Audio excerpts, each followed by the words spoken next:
In today's video, I'm going to teach you how to fix SSL pending error on Shopify. If you've just connected a custom domain to your Shopify store and you're seeing SSL pending, don't worry. This is a common message that simply means Shopify is in the process of setting up a secure certificate for your domain.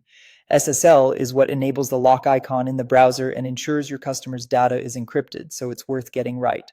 First, give it time for domain propagation. After you connect your domain, it can take up to 48 hours for changes to travel across the internet.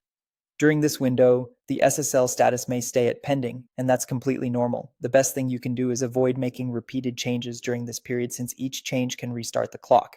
If you connected your domain recently, start that 48-hour countdown now and let it settle.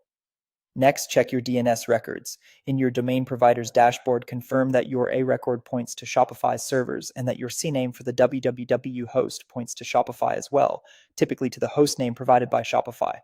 Make sure there aren't extra or conflicting A records, and that you don't have old records from a previous website still in place. If you use both the root domain and www, ensure both are covered correctly. Keeping a standard TTL is fine. There's no need to constantly tweak it.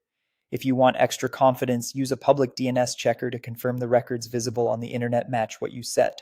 Also note that third-party proxies or firewalls can slow things down. If you use one, ensure it's configured to allow Shopify's SSL to issue correctly.